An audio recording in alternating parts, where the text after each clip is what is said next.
fire that broke out 139 years ago this week seemed manageable at first, probably a minor affair. But then came one mistake, and then came another. When the wind shifted, it blew the blaze straight through the heart of downtown Salisbury.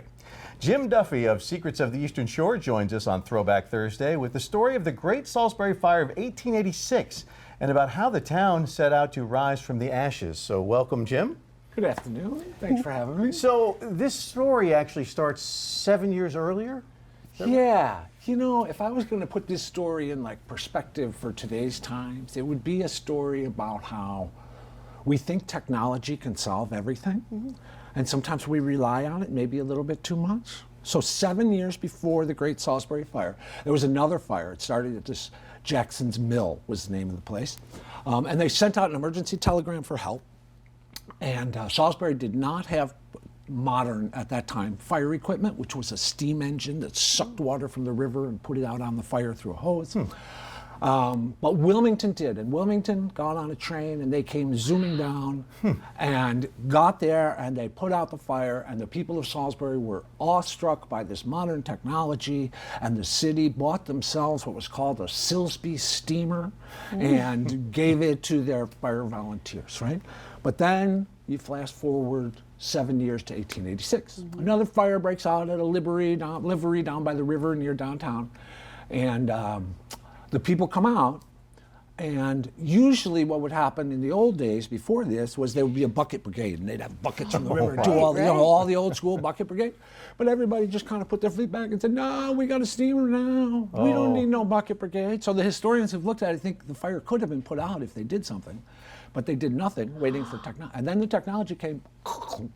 Oh, great, until it isn't. It didn't start, right? They hadn't maintained it properly. They hadn't like given it oil and everything like that. And then they sent out the telegrams again. They figure, oh, well, we'll get one from another town. But there were just these complications. Crisfield couldn't get here because they didn't have the right railroad car. Wilmington, again, started to come down, but then they hit a broken signal box at Dover. And meanwhile, the wind's blowing the wrong way. All of downtown Salisbury. Like 22 acres, 150 buildings, millions of dollars of damage. One silver lining, which is that no one died. Oh, that's good. That's a plus. No one died. How long did it take to recover? So that was another kind of cool thing about the story, is that the recovery, so the fire was on a Sunday night. It lasted until Monday night, and then the first meeting about recovering was on like Tuesday afternoon. They called like the whole town together, got this whole plan together, and it involved like widening streets and doing different kind of like zoning things and park things and everything like that. So when historians look back on this, they see it as like the transition from Salisbury being a big country town to a nice Delmarva metropolis. Kind of like a clean slate. To be. Yeah, exactly. And one other thing they did was, so the building that survived the fire, the one building, most famous building that survived the fire was the courthouse downtown. And that was saved by the Wilmington Fire Department. So they kind of professionalized their fire department after this. And I bet you can guess where they went to get a chief for the fire department. Yes, they went to Wilmington, and they hired like the second in charge of Wilmington and put him in charge of the fire department.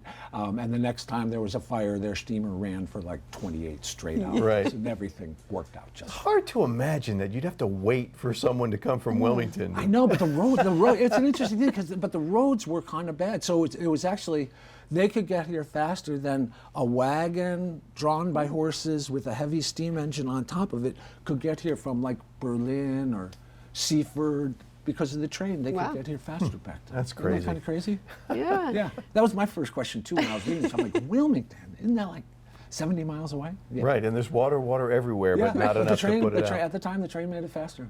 Well, that's a great story. it is a great story. Jim Duffy with Secrets of the Eastern Shore, thank you so much for being here. Thanks,